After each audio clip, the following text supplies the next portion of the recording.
உச்சத்தை தொட்ட தங்க விலை மீட்க முடியாத அடகு நகையை விற்பதற்கு இதுவே சரியான நேரம். இனியும் யோசிக்காதீங்க. உங்க தங்க நகைய அதிக விலைக்கு விற்க சிறந்த வழி பிரைம் கோல்ட் ஹப் 9840551787. தெய்வத்தின் அருள் இப்போது உங்கள் கையில். 100% தூய்மையான சில்வர் காயின் உங்கள் இஷ்ட தெய்வத்தின் அழகான உருவத்துடன் உடனே ஆர்டர் செய்ய நிபுராவை அணுகுங்கள். கும்பராசினருக்கு இந்த ஒரு 26 அப்படிங்கிறது வந்து பார்த்தீங்கன்னா நிறைய ப்ராப்பர்ட்டி ரிலேட்டட் விஷயங்கள் வாங்குறதுக்கு ஆரம்பிப்பாங்க. ஒரு கையளவு நிலம் அப்படின்னு சொல்லுவாங்களே, அதாவது எத்தனை நாடு வாங்குவாங்க, வாங்காமல் இருக்கவே மாட்டாங்க. நிலம் சம்பந்தமான லாபங்கள், வீடு சம்பந்தமான லாபங்கள் ஏதாவது ஒரு விஷயம் வந்துகிட்டே இருக்கும். இந்த வீடு வாங்குறாங்க, நிலம் வாங்குறாங்க, இப்போ இருக்கக்கூடிய பெரும்பாலானவர்களையும் பார்த்தீங்கன்னா உங்களுக்கு லோன் அந்த மாதிரியான விஷயமா போட்டு இவங்க கொஞ்சம் முதல் போட்டு வாங்குறது அப்படின்ற மாதிரியான விஷயமா இருக்கு. வருடம் முழுவதுமே பணம் புழங்குமோ அப்படின்னு பார்த்தோம்னா வருடம் முழுவதுமே பணம் புழங்குறது அப்படின்றது கொஞ்சம் சிரமமான ஒரு விஷயமாக இருக்கு. ஆதன் ஆன்மீகம் நேயர்களுக்கு வணக்கம். நம்முடைய ஆதன் ஆன்மீகம் சேனல் மூலிமா மக்களுக்கு தேவையான பல விஷயங்களை கொடுத்துட்டு இருக்கோம். அந்த வகையில் இன்னைக்கு நம்மளோட யார் இணைஞ்சிருக்காங்க அப்படின்னு பார்த்தீங்கன்னா தாந்திரிக ஜோதிடர் குருஜி வாமனன் சேஷாத்ரி அவர்கள் தான். வணக்கம் சார். நல்லா இருக்குங்களா சார்? கும்பராசினருக்கு இந்த 2026 எப்படி? கும்பராசினருக்கு இந்த ஒரு 26 அப்படிங்கிறது வந்து பார்த்தீங்கன்னா நிறைய ப்ராப்பர்ட்டி ரிலேட்டட் விஷயங்கள் வாங்குறதுக்கு ஆரம்பிப்பாங்க. பல இன்டர்வியூ எடுத்துட்டேன் சார், எல்லாருமே கும்பராசிக்கு நெகட்டிவாக தான் சொல்கிறாங்க. நீங்கள் எடுத்த உடனே பாசிட்டிவாக கண்டிப்பாக வாங்குவாங்க. ப்ராப்பர்ட்டி கண்டிப்பாக இந்த வருஷம் ப்ராப்பர்ட்டி வாங்குவாங்க. அவங்களுக்கு இருக்கக்கூடிய ஒரு பெரிய ஒரு விஷயம் அப்படின்ற ஒரு கஷ்டங்கள் இந்த தடவை விலக போகுது. ப்ராப்பர்ட்டிஸ் கண்டிப்பாக வாங்குவாங்க. வெஹிக்கிள்ஸ் புதுசாக வாங்குவாங்க நிறைய கும்பராசினக்காரர்கள். அதே போல் அவர்களுக்கு தாய் ரீதியான விஷயங்கள், அதாவது தாயுடைய சொத்து யாருக்காவது வர வேண்டியிருந்ததுன்னா அது மாதிரியான விஷயங்கள்லாம் வரும். பிணக்குகள் இருந்தால் அந்த பிணக்குகள் எல்லாம் சரியாகும். வீட்டிலே அவர்களுக்கு வந்து நிம்மதி அப்படின்ற மாதிரியான விஷயங்கள், இத்தனை காலங்களாக நிம்மதி இல்லாதவர்களுக்கு கொஞ்சம் கொஞ்சமாக நிம்மதி பெறக்க ஆரம்பிக்கும். பெரும்பாலான கும்பராசிக்காரர்களுக்குமே இது கண்டிப்பான முறையில் நடக்கும். Okay sir. அதில் வந்து எந்த மாற்றமே கிடையாது. கண்டிப்பாக ப்ராப்பர்ட்டி அப்படிங்கிறது ஒரு கையளவு நிலம் அப்படின்னு சொல்லுவாங்களே, அதாவது எத்தனை நாடு வாங்குவாங்க, வாங்காமல் இருக்கவே மாட்டாங்க. ஒரு சென்ட் அந்த மாதிரிலாம் வாங்குறாங்கல்ல, அப்படியாவது அவர்களுக்கு வாங்கக்கூடிய ஒரு ஆப்பர்ச்சுனிட்டி கிடைக்கும். அப்படி இல்லைன்னா அதுக்கு ஒரு ஆல்டர்னேட் அப்படின்ற மாதிரியான ஒரு முறையாக பார்த்தோம்னா நமக்கு வந்து வெஹிக்கிள்ஸ் ஏதாவது இருந்ததுன்னா அதை இம்ப்ரூவ் பண்ணிக்கிறது அப்படின்ற மாதிரி. வீடு எங்கிட்ட ஆல்ரெடி எனக்கு வீடு இருக்குது, அது பாட்டுக்கு அது அந்த மாதிரியான ஒரு விஷயமாக இருக்குது அப்படின்னு நினைக்கக்கூடியவர்களுக்கெல்லாம் கண்டிப்பாக அதில் வந்து வீடை கொஞ்சம் விஸ்தீர்ணம் பண்ணுறதுக்கோ அல்லது இன்டீரியர் ஒர்க் பண்ணுறதுக்கோ இருக்கும். நிறைய பேர் வந்து பார்த்தீங்கன்னா இப்போ வந்து இதில் இது ஒரு ஃபேஷன் ஆகிடுது.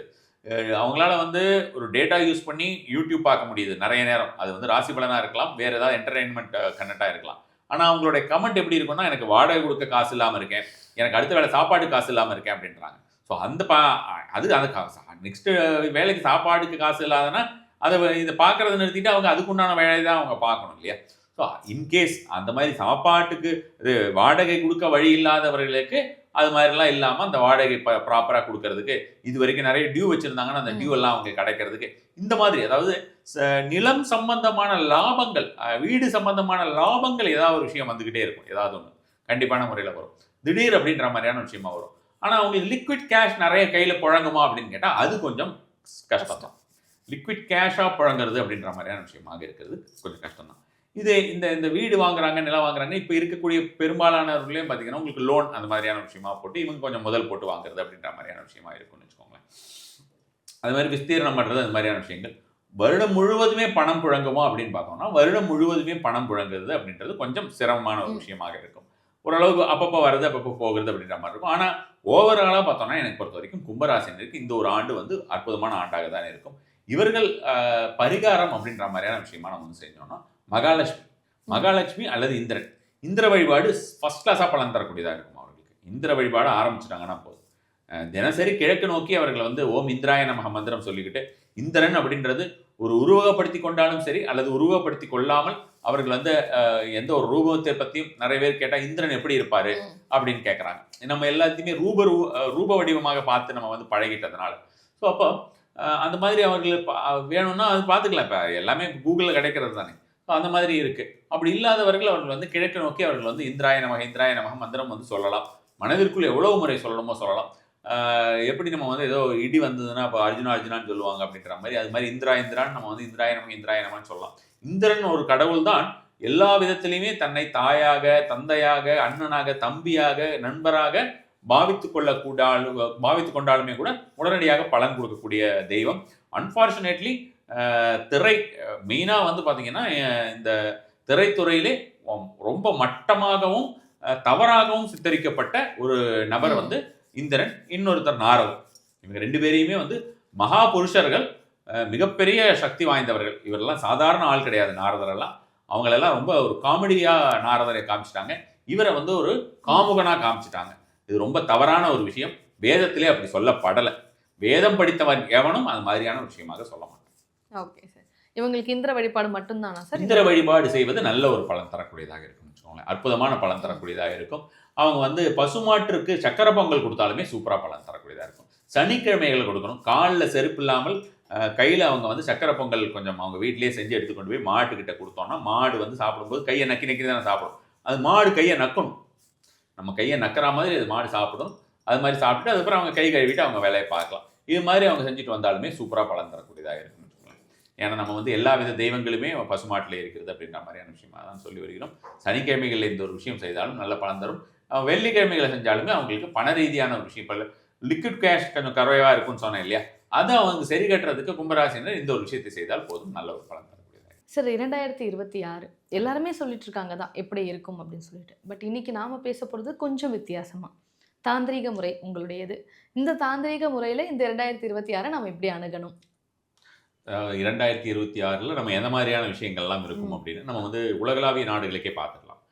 2025 வந்து பார்த்தோம்னா ஜனவரி மாதம் சனி பயிற்சியானது. ஸோ மெயினாக வந்து நமக்கு சுபகிரகம் அப்படிங்கிறது ரொம்ப ஸ்ட்ராங்கான முறையில் இருந்ததுன்னு வச்சுக்கோங்க. சுபகிரகம்னு சொல்கிறது பரிபூர்ண சுபர் அப்படின்னு சொல்லக்கூடிய குருவானவர் அவர் ஸ்ட்ராங்காக இருக்கார் அப்படிங்கிற மாதிரியான ஒரு விஷயமாக இருந்தால் நமக்கு வந்து எந்த ஒரு பயிற்சிகளாக இருந்ததுனாலுமே நம்ம வந்து அதை சமாளிச்சுக்கலாம் அப்படிங்கிறது நான் உலக நாடுகளுக்கு பொதுவாக சொல்கிறேன்.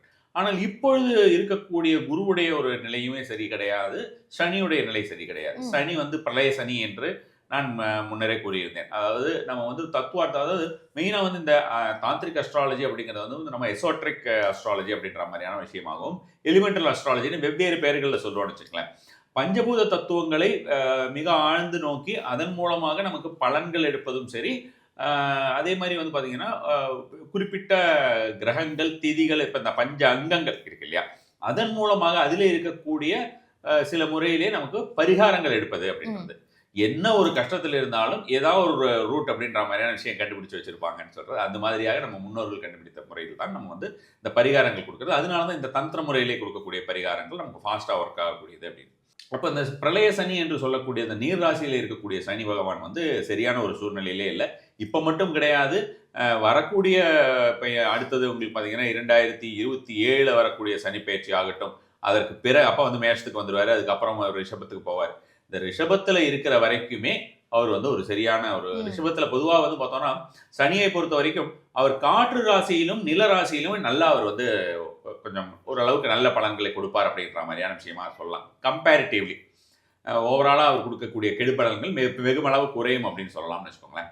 ஆனால் நெருப்பு ராசியிலும் சரி நீர் ராசியிலும் அது மாதிரியான ஒரு விஷயமா அவர் கொடுக்க மாட்டார். இப்போ மேஷத்தில் இருந்தாலும் சரி, சிம்மத்தில் இருந்தாலும் சரி, தனுர் ராசியில் இருந்தாலும் சரி, இதே மாதிரி வந்து ஒரு கடகத்தில் இருந்தாலும், விருச்சிகத்தில் இருந்தாலும், மீனத்தில் இருந்தாலுமே அவருடைய ஒரு பலன்கள் அப்படிங்கிறது கொஞ்சம் குறைவாக தான் இருக்கும். அதே மாதிரி கெடுபலன்கள் அதிகமாக இருப்பதற்குண்டான வாய்ப்பு உலகளாவிய லெவலில் அதிகமாக இருக்கும். இதுக்கு வந்து adding fuel to the fire அப்படிங்கிற மாதிரி வந்து பார்த்தீங்கன்னா குரு பகவான் வந்து அதிசாரம் நிலையில் இருக்கிறார். அதிசாரம் அப்படிங்கிறது நம்ம பொதுவாக நம்ம ஒரு வருஷம் அந்த மாதிரியான ஒரு விஷயமா, ஒரு வருஷத்தில் அதிசாரம், இந்த வருஷத்தில் அதிசார பயிற்சி இருக்கிறது, 2 வருஷம் இருக்குது, 3 வருஷம் இருக்குது, அதிகபட்சமாக அந்த மாதிரியான ஒரு சூழ்நிலை வரும். இப்பொழுது பார்த்தீங்கன்னா கிட்டத்தட்ட 2031-32 வரைக்கும் இருக்கக்கூடிய காலகட்டமுமே உங்களுக்கு அதிசார பயிற்சி. அவர் வந்து ஃபாஸ்ட் ஃபார்வர்ட் மோஷனில் ஜம்ப் ஆகிட்டே இருப்பார். இங்கே ஒரு இப்போ வந்து பார்த்தீங்கன்னா கடகத்தில் வந்தார், கடகத்தில் வந்து பார்த்தீங்கன்னா அதிசார பயிற்சி எடுத்து கடகத்தில் வந்தார், கடகத்திலேயே உட்காந்துட்டு ரெட்ரோகேட் ஆனார், அதாவது வக்ரமானார். திரும்பி வந்து பார்த்தீங்கன்னா இப்போ மிதுனத்துக்கு போயிருக்கார். அடுத்தது வந்து ஸ்ட்ரைட்டாகவே அவர் வந்து கடகத்தில் ஒரு பயிற்சி ஆகிறது அப்படின்ற மாதிரியான விஷயமா இருக்கும். கடகத்திலிருந்து திரும்பி அடுத்த வருஷமே அவர் வந்து சிம்மத்துக்கு போவார் அப்படின்ற மாதிரியான ஒரு காலகட்டம் இருக்குன்னு வச்சுக்கலாம். அடுத்த வருஷம் எண்டு அப்படின்ற மாதிரியான நினைக்கிறேன் நான், அல்லது ஜனவரி அந்த மாதிரியான மாதமாக இருக்கும் 27. ஸோ அப்போ திரும்ப சிம்மத்துக்கு போவார், சிம்மத்திலேயே வந்து இருந்துட்டு அங்கே வக்கரமாயிட்டு திரும்ப வந்து கடகத்துக்கு வர்றார். இப்படி ஒரு நிலை இல்லாமல் வேகமாக அப்படி வந்து இந்த மாதிரியான ஒரு சுபகிரகம் போகக்கூடாது. சனி இருக்கக்கூடிய ஒரு நிலையுமே சரி கிடையாது, அதே போல் குரு இருக்கக்கூடிய நிலையும் இரண்டுமே வந்து நம்ம உலகத்திற்கே பொதுப்படையாக நமக்கு வந்து சரி கிடையாது அப்படின்னு சொல்லலாம். 2031-32 வரைக்குமே காலகட்டம் ரொம்ப ரொம்ப மோசமாக இருக்கும். அதை நம்ம கண்கூடாக இந்த வருஷத்துலேருந்தே பார்க்கலாம். நான் 2025 நாம் சில விஷயங்களை பார்க்க தொடங்கி விடலாம் அப்படின்ற மாதிரியான விஷயமாக சொல்லியிருந்தேன். அதை பார்க்கவும் செஞ்சோம். நம்ம வருஷம் நமக்கு வந்து கெடுபலன்கள் அப்படிங்கிறது உலகளாவிய நாடுகள்லேயே நமக்கு ஜாஸ்தி ஆகிட்டு தான் இருக்குது. இப்போ நம்ம வந்து 2024 ஒரு அந்த ஒரு சின்ன போராக இருந்தாலுமே அதை வந்து எதிர்பார்த்துருக்க மாட்டோம். சின்னதாக டெரரிசம் ஆக்டிவிட்டி இருந்தாலுமே சரி, ஒரு போர் மாதிரியான ஒரு சூழல் வந்து அது மாதிரியான விஷயம் நடந்தது நம்ம எதிர்பார்த்துருக்க மாட்டோம். அது 2025 நடந்தது. இது 26லையும் அது மாதிரியான ஒரு விஷயம் சின்னதாக இந்த மாதிரியான விஷயங்கள் நடந்து கொண்டே தான் இருக்கும். அது வந்து ரொம்ப பெருசாக லெவலில் போகிறதுக்கு உண்டான வாய்ப்புகள் இருக்குது. அதே மாதிரி வந்து பார்த்தீங்கன்னா இது இந்த ரொம்ப அந்த முற்றுகை இருக்கக்கூடிய ஒரு நிலை அப்படின்னு சொல்கிற மாதிரியான ஒரு நிலை 2030, 31, 32 இந்த 3 ஆண்டுகளுக்குள்ளே வரக்கூடிய வாய்ப்புகள் இருக்கிறது. அப்போ வந்து பார்த்தோம்னா நமக்கு போர் அப்படின்ற மாதிரியான ஒரு சூழ்நிலையை கண்டிப்பான முறையில் உருவாகும். லிட்ரலி இப்போ செகண்ட் வேர்ல்டு வார் நடந்த மாதிரியோ இந்த ஃபர்ஸ்ட் வேர்ல்டு வார் நடந்த மாதிரியோ இருக்கிறத விட இது கொஞ்சம் வேறு மாதிரியான ஒரு சூழ்நிலையாக இருக்கும். மெயினாக வந்து என்ன சொல்கிறது, நம்ம வந்து டெக்னிக்கலாக இருக்கக்கூடிய ஒரு டெக்னிக்கல் வார். ஆமாம், டெக்னிக்கல் வார் அப்படின்ற மாதிரியான விஷயம் கொஞ்சம், ஆமாம், பயோ வார்னு சொல்கிறது, டெக்னிக்கல் வார் இந்த மாதிரியான விஷயங்கள் கொஞ்சம் அதிகமாக நடக்கிறதுக்கு உண்டான வாய்ப்புகள் தெரியும். அளவுக்கு அதிகமாக நீரினால் ஆபத்து அப்படின்ற மாதிரி, வேறு சில இடங்களிலே பஞ்சம் அப்படின்றது உலகளாவிய அளவில் சொல்கிறேன் நான், பஞ்சம் அப்படின்ற மாதிரி, நீரினால் ஆபத்து அப்படின்ற மாதிரியான விஷயங்கள் இது எல்லாமே வந்து கொஞ்சம் பெருமளவிலேயே நடக்கிறதுக்கு உண்டான விஷயங்களும், நல்லவர்கள் அதிகமாக பாதிக்கப்படுவது அப்படின்ற மாதிரியான விஷயமே நம்ம வந்து இப்போ கண்கூட பார்க்கலாம். இந்த ஒரு பீரியடில் இந்தியா வந்து பார்த்தீங்கன்னா மிக குறைந்த அளவிலே தான் பாதிக்கப்பட்டிருக்கும் அப்படிங்கிறது தான் நமக்கு வந்து ஒரு பெரிய ஒரு சந்தோஷம், ரிலீஃப் அப்படின்ற மாதிரி நம்ம சொல்லலாம். Okay sir. சார் இப்போ நீங்கள் சொன்னீங்கல்ல சார், எக்ஸ்ட்ரீம் பாசிட்டிவ் பிளானட் அப்படின்னா குருவை சொல்லுவாங்க, எக்ஸ்ட்ரீம் நெகட்டிவ் அப்படின்னா நம்ம சனியை சொல்லுவாங்க, நீ ராகு. இப்போ இந்த 2 கிரகமுமே சரியான பிளேஸ்மெண்ட்டில் இல்லை அப்படின்னும் பொழுது நமக்கு வந்து ஒரு காமன் பீப்புளுக்கு எடுத்து வைக்கிற நெக்ஸ்ட் ஸ்டெப்பே பார்த்தீங்கன்னா ப்ராப்ளமாக தான் இருக்குமா சார்? அப்படி சொல்ல முடியாது. இப்போ எல்லாருமே இன்னும் கொஞ்சம் கவனமாக இருக்க வேண்டும், இறை நாட்டம் அதிகமாக இருக்க வேண்டும் அப்படின்ற மாதிரியான விஷயங்கள், கடவுள் வழிபாடு அதிகரிக்க அதற்குண்டான ஒரு வரக்கூடிய சேலஞ்சஸ் எல்லாம் நம்ம வந்து ஃபேஸ் பண்ணிக்கலாம் அப்படின்னு. பொதுவாகவே நமக்கு என்ன சொல்கிறது, இப்போ அக்கிரமங்களும் அநியாயங்களும் அதிகரிக்கக்கூடிய காலகட்டத்தில் நல்லவர்களுமே அதிகமாக பாதிக்கப்படுவார்கள்வா. இப்போ கெட்டவங்க அதில் பெருசா அளவில் தீயது செய்யக்கூடியவர்கள் வந்து பாதிக்கப்பட போகிறது கிடையாது, அவர்களுக்கு சந்தோஷமாக தான் இருக்கும். அப்போ நல்லது அப்படின்னு நினைக்கக்கூடியவர்கள், சாத்விக்காக இருக்கிறவங்களுக்கெல்லாம் அதுக்குண்டான பாதிப்புகள் கொஞ்சம் அதிகமாக இருக்கும். அதிலிருந்து அவர்கள் தற்காத்துக் கொள்வதற்கு அப்படின்ற மாதிரியான ஒரு முறையாக நம்ம பார்க்கும்போது சிவ வழிபாடு, துர்க்கை வழிபாடு இது இரண்டுமே, உக்கிரகாளி வழிபாடு ரொம்ப ரொம்ப அற்புதமான ஒரு பலனை தரக்கூடியதாக இருக்கும். பெரிய மடங்களிலிருந்து எல்லாமே வந்து பார்த்திங்கன்னா அது மாதிரியான ஒரு விஷயமாக சண்டி பாராயணங்கள் செய்ய சொல்லுவது, சண்டி ஹோமங்கள் செய்ய சொல்லுவது ரெகுலராகவே. இப்போ வெளிப்படையாக தெரிந்து மடத்திலிருந்து வந்து உங்களுக்கு ஒரு சர்க்குலர் கொடுக்குறாங்க, இதெல்லாம் பண்ணுங்க, இப்போ நம்ம நாட்டுக்கு நல்லது அப்படின்ற மாதிரி. அப்படி இல்லாமையுமே வந்து அவங்களுடைய கண்ட்ரோலில் இருக்கிற நிறைய பாடசாலைகளிலே அது மாதிரியான இன்ஸ்ட்ரக்ஷன் போயிட்டு மந்த் ஆன் மந்த் ரெகுலராக அது மாதிரியாக நடந்து கொண்டிருக்கிறது. எனக்கு அந்த கனெக்ஷன்ஸ் இருக்கிறதுனால நம்மளுக்கு தெரியும். இது வந்து நம்ம மடத்தில் இது மாதிரி செய்கிறாங்க அப்படின்னா வெறும் காஞ்சி மடத்திலிருந்து மட்டும்தானா அப்படின்னு கிடையாது. காஞ்சி மடமோ சிங்கேரி மடமோ அது மாதிரி மட்டும் தான் அப்படின்றது கிடையாது. உலகளாவிய இது இந்திய அளவிலே பார்த்தீங்கன்னா உங்களுக்கு எல்லா இடத்துலையுமே அந்த மாதிரியான விஷயங்கள் நடந்து கொண்டு இருக்கிறது.